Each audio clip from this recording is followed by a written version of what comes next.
love is something universal. My guest tries to find people love. They try it, but love is a hard game, and dating is a very, very tricky thing to do. But here I have Louanne Ward, an expert, a professional matchmaker. Hello, Louanne. How are you? Hey, David. I'm great, thank you. Now tell me, first of all, how did you get into the industry as a professional matchmaker? Do you know what? I think sometimes occupations choose you, you don't choose them.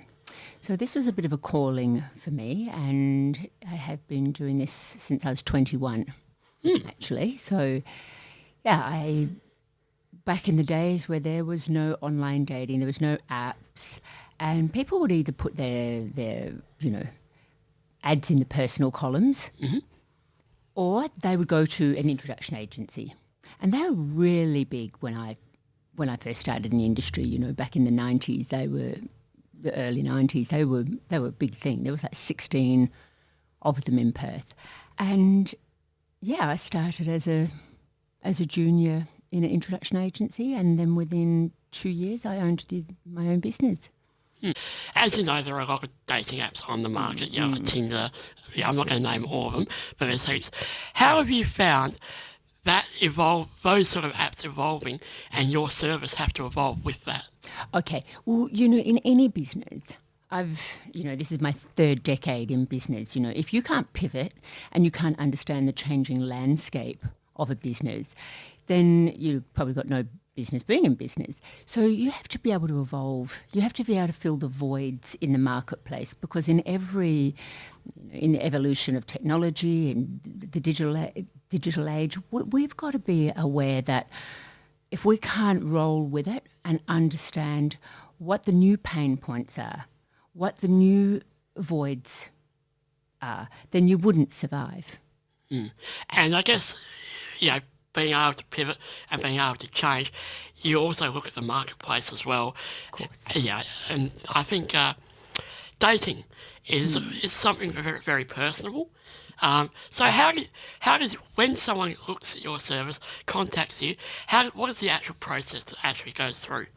Okay, well, for somebody to use a matchmaker, there has to be an intention to want to get into a relationship.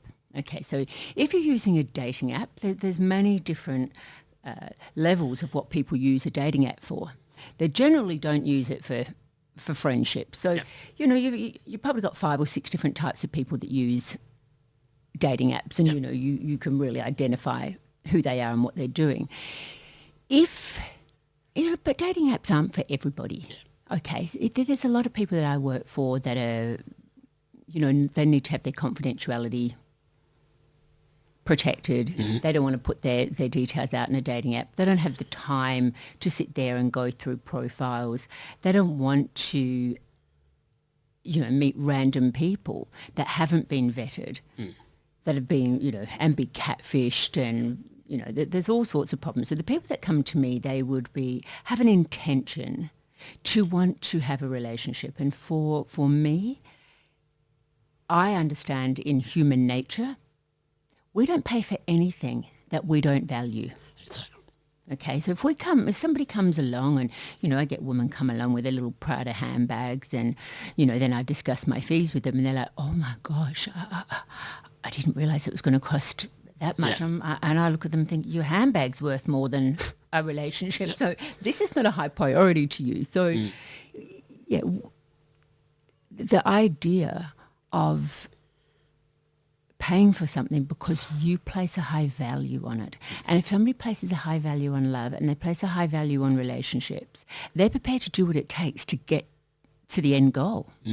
I guess also in some respects you're actually, is for people who actually are 100% committed to being in a relationship, rather than just people who sometimes on dating apps are, it's a thing to do kind of thing. Yeah, absolutely. And I think that the curiosity of a dating app, it's like throwing a kid into a candy store.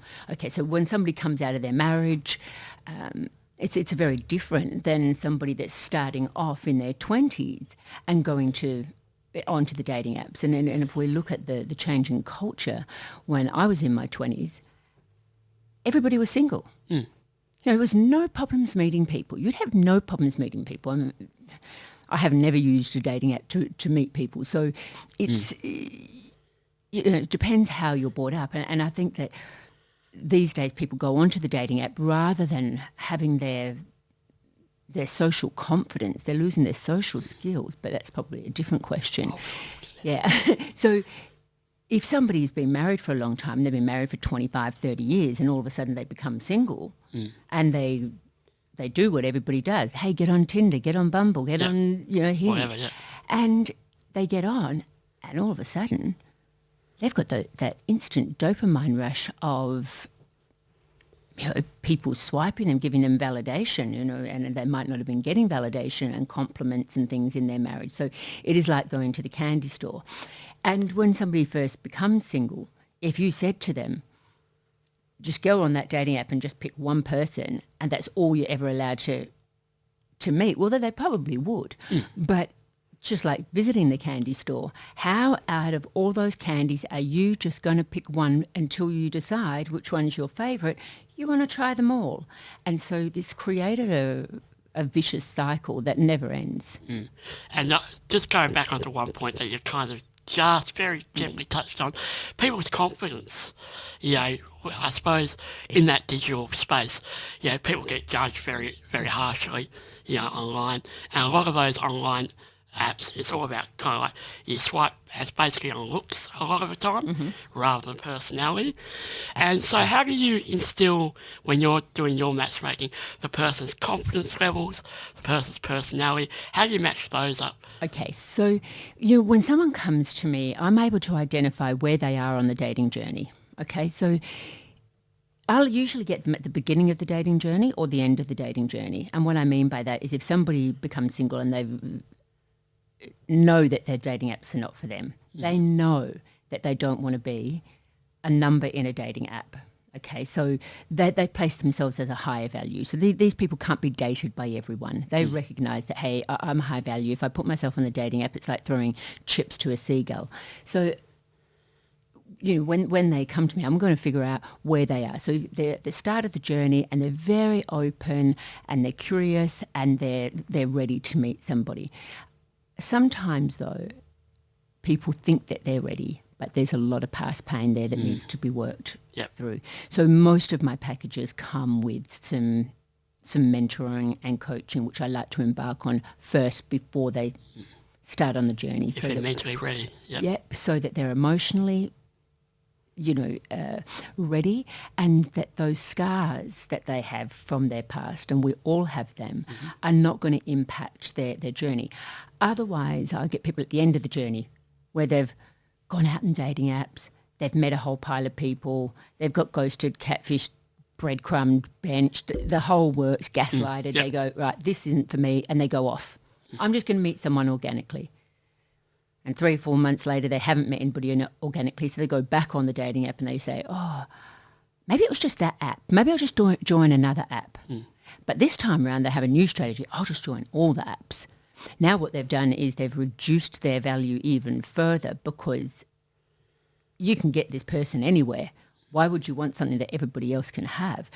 So they go on, off, and then they finally land on my doorstep and say, well, if you can't find me someone, I'm totally screwed because I've tried everything else. So they're the two types of people. Coming back to your question, how do I go through the process? Well, matchmaking is a process. It isn't just, oh, look, you got arms and legs and you both like tennis, it's a match. So it is really about understanding what the client's perception of themselves is. So we do a very comprehensive intake form, their perception of themselves. Then I will consult them, or one of my staff will consult them, and we'll go through the perceptions that we pick up. So the strategically asked questions that we pick up. So perception of self, other person's perception. I rely a lot on my intuition and my gut instinct. So if I'm talking to somebody, I'm usually straight away, people are popping into my mind for them, and I use the intuitive part of matchmaking, which is a big part. And then we have the fourth part, which is the feedback. So when two people go on a date, she said this and he said that, and you sort of read people's feedback and you think, you guys on the same date? Because I know you're in the same venue, but your feedbacks are polar opposites. So you start to understand people's personalities. You start to understand what they connect with emotionally, physically, mentally, spiritually. And also if I have any repeat offenders, I'm able to go in and help them. And by that, I probably mean something like, if one woman says, he talked about his ex all night, I'm going to say, okay. But the feedback is supposed to be a safe zone. I'm not going to ring a client. I'm not going to ring a client and say, hey, guess what Kevin said about you? Yeah. So, privacy and confidentiality. Yeah, absolutely. But someone's opinion about something is different than a fact and it's different than a perception. But if three women tell me all the same thing, you start to wonder. Now I go, okay, I probably got more working with a fact here, not an opinion. So I would pick up the phone and say, hey, look, what the ladies are saying is you spend a lot of time talking about your ex. Yep. That's something that can help the person become more self-aware. Yeah, because they might not realise, Yeah. Then they can kind of look within themselves a bit as well. Oh, it might be a moment for them. Oh, but see, what happens is there's such a thing called oversharing. Yeah. Because women are very strategic about asking questions. We're curious by nature. We want to know, is there any red flags going on there? So we're going to interrogate the poor unsuspecting bloke. And what happens is he'll answer the questions. And he says, well, I'm just trying to be honest. She asked the question, I just want to be honest. It's like, well, there's such a thing of being honest, or you can block and bridge the question, because on the first date, you're there to get to know the woman, not drag up your history. Yep. And I guess I just want to go back just a little bit. You were talking about the forms that you would fill. Oh, it sounds to me, this is only from my perception, a lot of those forms, are they kind of based on, for me, very much centred with mental health in mind? Yeah. Yeah, and very much emotional intelligence as well comes to mind. Are they sort of the kind of things that you're looking for when you're doing a comprehensive form? I'm trying to understand someone's values. Yeah. Okay. I'm trying to get as much information from that person about what their belief system is about a relationship. What have been their experiences in relationships, with parents, partners, husbands, wives. And because if someone's had a lot of emotional trauma and they haven't worked through it, they're just going to continue to carry that trauma on into the next relationship. And it's not very helpful putting a Band-Aid on a broken leg. So I want to identify that. And if I believe that there needs to be work, people will generally know, having a conversation with me, that it needs to be worked on. That there's some work that needs to be cleared up. And if people are prepared to do that work, they go into the next relationship without carrying the pain from the previous relationship, because however you end a relationship is how you go into the next relationship. Yeah. You carry that over. And I guess, we always try and start a new relationship in a positive light, but sometimes it's quite hard. I was just wondering, when with your clientele, as you were saying, would most of your clientele be in the entrepreneurships or entrepreneurs, successful business people? If that's more your clientele? Look, I deal with anybody that has a high value in relationships. Yeah. Okay, so I don't really mind what somebody does for a job. I don't say, hey, look, this is only the sort of people that I work for. Yep. So I will work for anybody if I believe I can get them the results. Yep. So if somebody comes along to me, I don't care how much money someone's got. If I get a man that comes along, for example, it's a bit stereotyping. Yeah, that's all right. But if I get a man comes along and he's 60 and he says, I'm wealthy, I've got, my Maserati, I've got the house in the hills, I've got the house on the beach, I've got, my big boat, blah, blah, blah. But I want a woman that's in her 30s. Yeah. I'm going to say good luck with that. Yeah. Because it's not authentic. It's not sustainable. Yeah.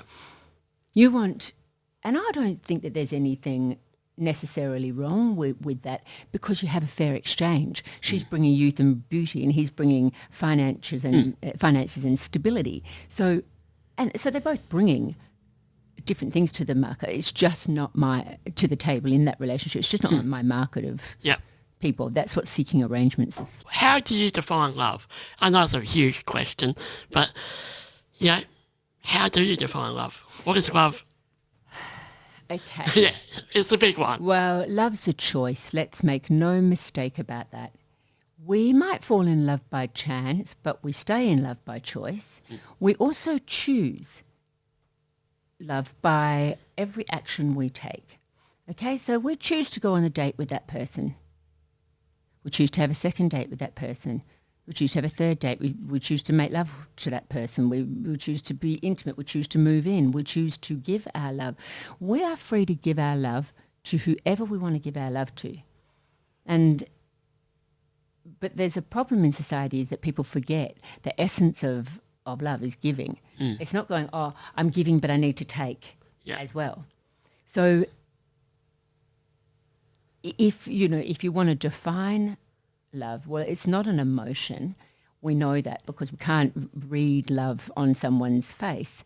But it's a combination of having your greatest amount of voids filled by that person, having the desire to want to have a relationship, making a decision that you want to have a relationship with this person, having some alignment, having some sexual tension, having some attraction, there's a lot of lot of layers there. There is.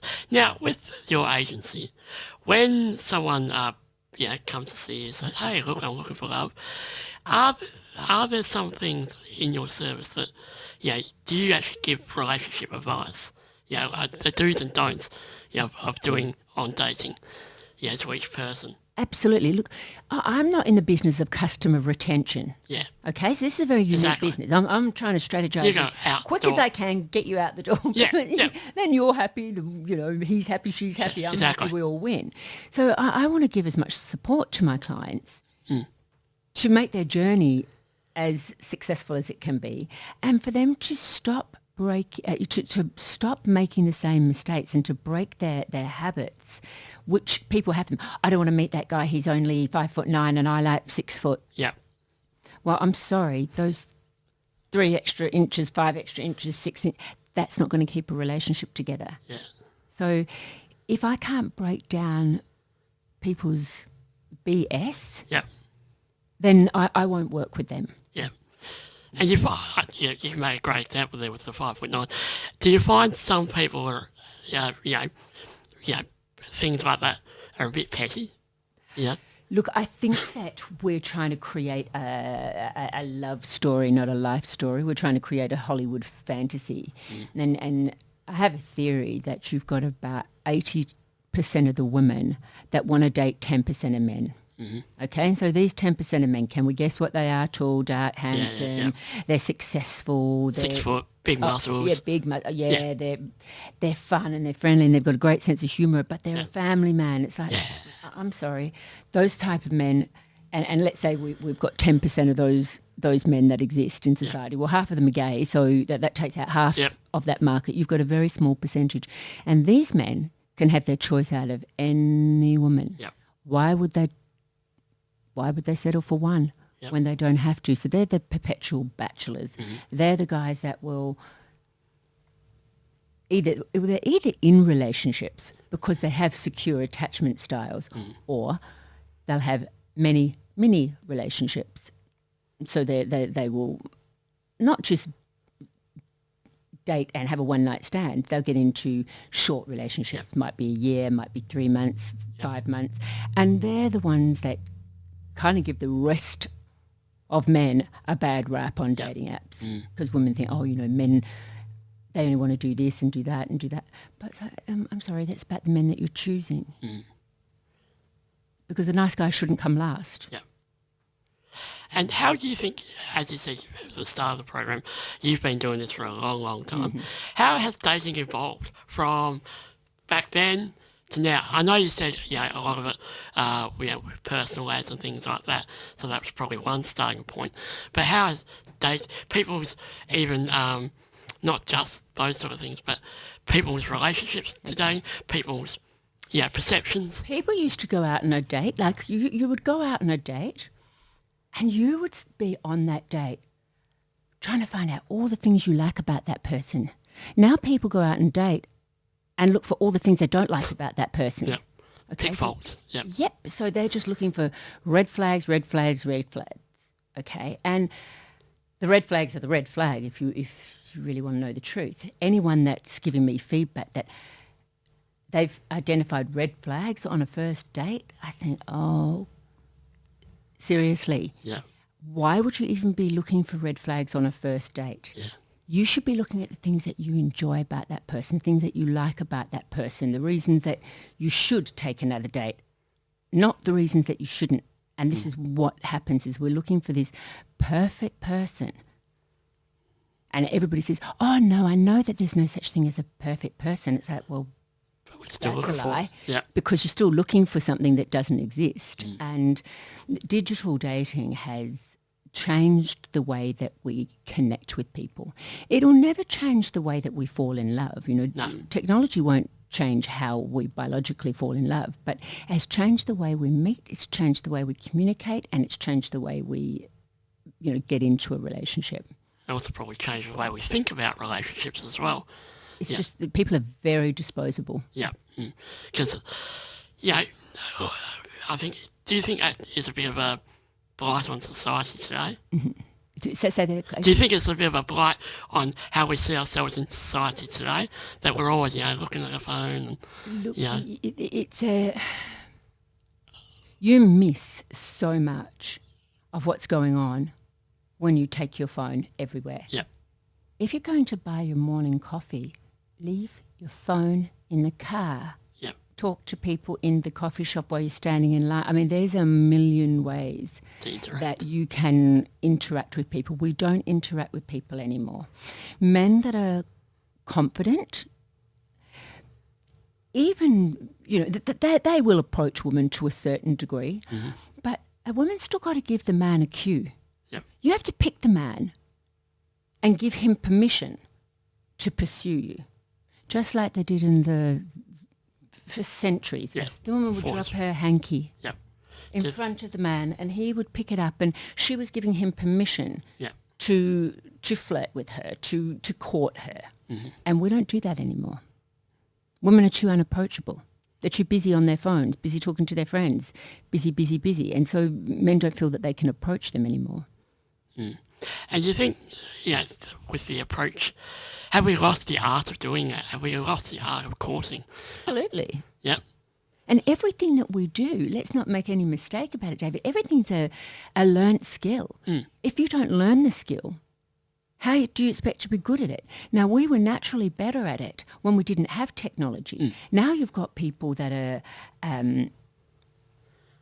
textroverts, for example. They're really great at texting and they can express themselves, but then you get them on a date and they're so introverted socially that you can't have a conversation with them. They're very, very shy. So you've got these two totally different personas of a person. That fear of rejection, because of the volume of rejection people are getting, that's like getting pecked to death by ducks. One duck pecks you, it doesn't really hurt. Yeah. A whole swarm of them pecking at you. And that's what rejection is doing to people. It's freezing them into a socially, inept ability to confidently be able to accept a rejection. And it's also probably blocking resilience as well. Yeah. Yeah, I think that's a huge key. You're going to get thousands upon thousands of rejections. Yeah, well, hopefully not. But, building our resistance. Because I'm actually born in the 80s, so I grew up, with minimal technology. Technology was only coming in, in my late 20s, early 30s. So, and, fire events now. So yeah, I'm a bit old school where I used to talk to people. You know, I'm very good at networking. Yes, I still use my phone and all that, but I can talk. I can listen. I can do all those sort of things. And I think I've noticed it too in society that even if you're waiting for an appointment or something, generally back in the day, you'd say hello, ask some questions, all that kind of thing, have a general conversation with someone. Now all people are just sitting there playing games on their phones, and I think I'd like to see it go back to that, that conversational kind of days. Well, it's never going back, I know, unfortunately. And it's going to get worse if we don't. I read an article yesterday, and it was saying that I should bring it up on my phone and show it to you, but the stats on loneliness at the moment are absolutely through the roof, and this is causing mental health problems. It's actually causing a lot of other medical, physical conditions, and if we don't understand that the rejection builds resilience, it's important to be rejected. You need to be able to manage that. But also, we're humans, so we're pack animals, and we need to be in, we need to have groups of people. We need to have connection. We have to have human connection. And if we don't have that, the quality of our life, our health, our longevity, all of those things suffer. And you brought up a good point about loneliness. Because I would say, in the dating game, or the dating world, loneliness is probably something that you hear a fair amount of time. I want to get back in. I'm lonely. So that that kind of thing, loneliness is huge. Yeah, it is, and sadly, in the digital world, you've got so many scammers. You've got so many people that fall prey to being scammed, and being catfished, and all that. They have one experience like that, and then they're gun shy from dating apps, and they go back to their loneliness, and that problem just builds and mounts even further. How have you, as a matchmaker, evolved over the years? How's your process evolved? Well, of course, my process has become a lot different, because back when I first started and there wasn't dating apps, everyone would do it. So you were like I guess what an online app is now, where you're just facilitating dates for a lot of people, and you use more of a numbers theory. Okay, I don't use numbers. I don't believe if you have an intention to get into a relationship, and I'm creating the opportunities and removing the roadblocks. So removing the roadblocks would look like something that making sure people have a similar life goal. That's important. If she wants to have babies and he never wants to have kids, well, they're going to run into a roadblock there. Yeah, so there's no point. I don't believe that the hobbies and interests make any difference. You want to have your own life, and you want to have your own hobbies and interests, and you want to be sharing some of those with your partner, and you want to be taking on some of theirs. You want to learn things from each other. So that I don't play too much importance on. However, if he was a boatie and he's got his boat and he's going to Rottnest, and she's very much a land dweller and hates the ocean, you're going to have a problem there. So it's common sense as well. But usually takes me about 8 matches to get people into a relationship. Okay, so that's not the numbers. That's a small amount of people. Okay, compared to what people on dating apps, you meet 8 people in 2 weeks. So I don't use the theory of numbers. I use the theory of this is quality over quantity. This is about him being intentional, you being intentional, both parties breaking the barriers of the first date. I encourage my clients to have second and third dates, to double check. It's funny, actually, I received a text message yesterday. So this one of my clients had gone out on her date on last weekend. She gave feedback the next day, and she said, not so sure. You know, I didn't really like the way he dressed. And I sort of said, well, what was he wearing? And so she told me, and she said, he seems a bit straight. I don't know if there's a whole lot of personality going in there. And I thought, okay, harsh. When I spoke to him, I said, because he's someone I work with one-on-one. Yeah. And I said to him, she just sort of questioned about what you were wearing. He said, oh my gosh, we're in a really casual restaurant. Yeah. And had on a nice pair of chinos and a, you know, casual shoes, but good shoes, and a nice quality shirt. And he was dressed correctly for the venue that they went to. Then they have their second date. And now he's meeting her after work. So he's all in his suit. Yeah. I get the message afterwards saying, oh, I saw a completely different side to him. I think I really quite like him, Louanne. So, you know, they're having their third date now. Yep. But ordinarily, she would have, if she'd met him on a dating app, they would have never had a second date. That would have been gone. Gone, yep. And now they're on their third date and, you know, they're both quite captivated with each other. Excellent. So there's nothing standing in their way of Something progressing developing. forward. Yeah. Yep. And I guess when you said that, do you actually arrange the locations of the dates? I will give recommendations. I do have a no coffee date policy. Yep. So I say to my clients, if you don't take women for a coffee. Yeah. Unless it's an espresso martini, I'm okay with that. Yeah. They're allowed to do that. But a coffee date's not long enough. Yeah. It's a culture that I'm so dead against. Yep. It's just an insult. I've never been on a coffee date with a man ever. If he asks me for coffee, I say, well, no. Yep. And I'll explain to him why it's a no. I only have one coffee a day, and that's in the morning. Yep. And we're not really quite at that stage of you bringing me my morning coffee. So I'm happy to go for a walk. I'm happy to go and have a meal somewhere. I'm happy to have a quiet glass of wine. I'm happy, whatever. Yep. But I won't do a coffee date. Mm. Okay. This is going to be an intriguing question. You said that it was going to be, coffee dates. It's all about timing. Think of the time. Why are you can't open up this question, but why are you so dead against coffee dates? Because they don't work. Yeah, okay. I've got 30 years of data. Yeah. Okay, so if I'm not listening to the feedback from people about where have they gone, where did you go, what did you wear, what was the easy conversation, all of these things, and that there's so much stats on it. You need around 2 hours to emotionally connect with somebody.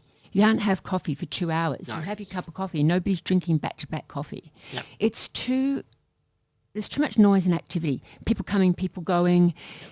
A lot of coffee shops, you have to get up off the table and go and order your coffee, and then they come bring it to you, so you're not getting that table service, so you've got the break in the conversation. There's a table in between the two of you most often. Yeah. I don't want tables in between my clients. You can't connect with somebody. Well, you can't connect with a man properly if you can't see your whole body. Mm-hmm. If you can only see half of you, you can only connect with half a person. You need to be able to visually take a person in. Yeah. So there's many different reasons, but the length. Yeah, it's the main one. The way it leaves a woman feeling as well, that she's been really undervalued. Yeah. Spent $5 on a cup of coffee. Woohoo. Yeah, I don't feel special. Yeah. I don't feel that this is anything that's, makes me feel motivated to want to have a second date with you. Mm. So, there's a lot of reasons, but you add those reasons up and they're compelling reasons. There was actually a study done, and it was conducted by the Match Group many years ago. And what they did is Dr. Helen Fisher, she's an anthropologist. She's one of my favourites, actually. I trained with her in the US, and she's a brilliant woman. And she did some research where she sent a lot of people. I'm not going to quote you the number. I think it was like 100 couples. 100 couples, one went on a coffee date. One went on to a pub. Mm-hmm. One went to wine bars, and one went for sushi. Okay, so these 100 couples, they had these 4 dates, and she was trying to find out what was the highest probability of a second date based on these 4 dates. Yeah.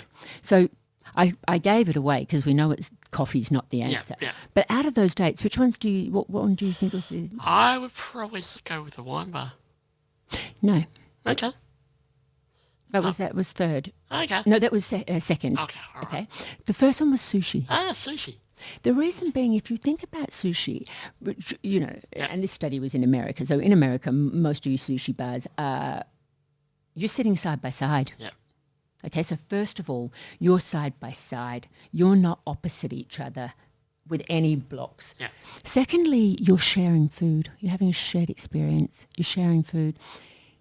You're making decisions on that food that you're about to share together. You're seeing how adventurous somebody is, and you're having a positive dating experience, if you like sushi, that is. Yeah, but that's the problem. I'm not keen on sushi, so I was like, sushi, great, yeah. Tapas is just as fine, you know. So anything that you can have share food, when you're sitting next to each other in a more casual environment, is going to do better.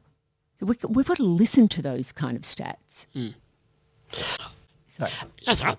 I was just also wondering, dating cues. Do you have any advice for dating? How to look out for dating cues? What dating cues to avoid? What do you mean? Like, basically, when the person arrives at a date, maybe some more etiquette is probably the other word I look for. Okay. So look, I say to people, and there's different advice that I would give to men and women, and then there's similar advice that I would give to both parties. First of all, if a man hasn't complimented the woman in the first sort of 5 or 10 minutes, fail. Even if you are not interested in that woman, she has gone to the time, energy, effort and trouble to get herself ready, and this is why another reason I don't like coffee dates, but it takes a woman just as long to get ready for a coffee date as what it does for her to get ready for a dinner date. Yep. So there's a lot of effort that goes into that process. So women need compliments, but actually men need compliments too. They do. Men need appreciation. They need to feel that they've been appreciated. So if a man pays for the meal and the woman says to him, "Thanks so much for the meal," it's not enough in my perception. Yep. In my perception, I would recommend to my clients that when they got home or the next morning, that they're to send him a backup text message. Just wanted to thank you again for your generosity for that meal. It was really kind of you. Yeah. Bare minimum behaviour. Yeah. Okay, so someone feels appreciated and valued rather than just that, "Oh yeah, thanks for dinner." I mean, we would say that to anyone. Yeah. So you have to understand that it's not the man's job to pay for your food. And if he's been generous enough to pay for your food, because the first time you meet somebody, it's not a date. It's an arrangement to meet a stranger. If that stranger and yourself decide that you like each other and the man asks the woman to go out again, because that's generally what happens, the man says, "Oh, I'd like to take her out again," and he'll then, "Would you like to have another date?" That's now the first date. So now you know that there's a mutual interest of sorts. Now, I'm sure you probably get this question all the time, but I'm going to ask you anyway. How do you deal with when one party likes the other party, but the other party's like, no? Yeah. Look, you can't make someone love you. No, you can't. You can't make somebody attracted to you and what have you. But I have had this situation so many times. I had a feeling. Yeah. And I would then go in and encourage the person. So if you know client A likes client B and client B has said, "Look, not really My type. I'm going to find out on what level that person is talking about. Because first of all, that's important. It could be superficial. A lot of the time it is superficial. Yeah. So I'll go in and ask the questions. I'll listen to what people are saying to me and also what they're doing as well. And there's a lot of times I spend my days putting relationships back together. People have made a decision that they don't want to see somebody for a dumb reason. So I'm going to first of all find out why there's no interest on the other party, because a lot of the times it's solvable issues. It's things, for example, it could be, look, it's not that I don't like her. She's really quite nice, but she lives really far away. Yep. And that commute of an hour, it's just too much and it's just not going to work. That's a solvable problem. So I start with the client about what the benefits of her living far away is. And at first a client can't see them because they're only looking at the negative. They haven't been trained. Their brain hasn't been trained to find the positives in that negative. So that's the street I would go down. I would always recommend to somebody, go and double check. Go on another date and double check, because often our first and second impressions aren't really, what that person is really about. It takes about 3 months for the cracks to begin to show. Yeah. Now, I know, dating we communicate, but a lot of communication is body language. Yes. In fact, actually 80% of communication is body language, really, probably actually a bit higher. It's a bit higher, yeah. Yeah, but how do you see body language in the dating space? How do you read that? It's so super, super important. And so I'm doing a course at the moment. Well, it's about to start, in a couple of weeks for my inner circle, people that are not just my clients, but I have a mail list and I have a lot of subscribers. So, and one of the things we are going to be covering is body language and being aware about when you ask somebody a question and it's made them uncomfortable, how do you know that that question is a topic that they don't want to talk about? And picking up the cues for that, picking up the cues for how someone perceives you in the first 10 seconds of meeting you. Yeah. Because once they've made that perception, it sticks. And sometimes they're very, very wrong. So your body language is a complexity of what you wear, and the psychology of clothing is so, so, so important. And if people just even got that part right, it would often changes their whole dating landscape and their dating opportunities. So I do a lot of styling and makeovers for people. I work with a couple of stylists who will do styling for people. And it's not that they need to spend a lot of money on clothes. It's not about having an extensive fashionable wardrobe. It is about understanding the opposite sex, both men and women. Women are going to look at your shoes every time bar none. She's going to peer down to see what your shoes are like, and she's going to tell so much about you by your shoes. So there's a lot of things in body language. The way you sit, your tone of voice, where you touch a person. This, yes. It's very, very, very, very complex. And I think, with body language, with the art of communicating, I think there is a misconception there that, communication is all about how we speak, how we talk. It's really not, like I said before, most of it is about how we conduct ourselves and the body language that we portray. Yeah, of course. Look, you could be on a date, and I think this is a very easy example, and the woman could look very beautiful, she's attractive, she's engaging, she's intelligent, but she's checking out everybody else in the room and not giving you any eye contact. Yeah. How are you going to feel leaving that date? You're not going to have very good feelings. No. So body language isn't to be underestimated about its importance, and how you leave someone feeling means more than anything, because they won't remember what you said or did, but they remember how you made them feel. And now I just want to go back just a little bit. Shoes. Why look at the shoes? I'm curious. Well, the feet's the most honest part of your body. Yep. When we're talking about body language, everybody is like, they're looking at what someone does when they touch their nose or they touch their face, and they're trying to analyse micro expressions and, she flicked her hair, she must be interested. No, maybe not. Maybe she is bored, and so she's twirling her hair. That doesn't mean she's interested. But your feet can't lie, because they're attached to your limbic brain. Okay, and how we treat our feet and what we put on our feet matters. If a guy doesn't know how to dress himself, you think, oh, okay, did your mum dress you? Yep. No. Oh, so you chose that all by yourself. Yep.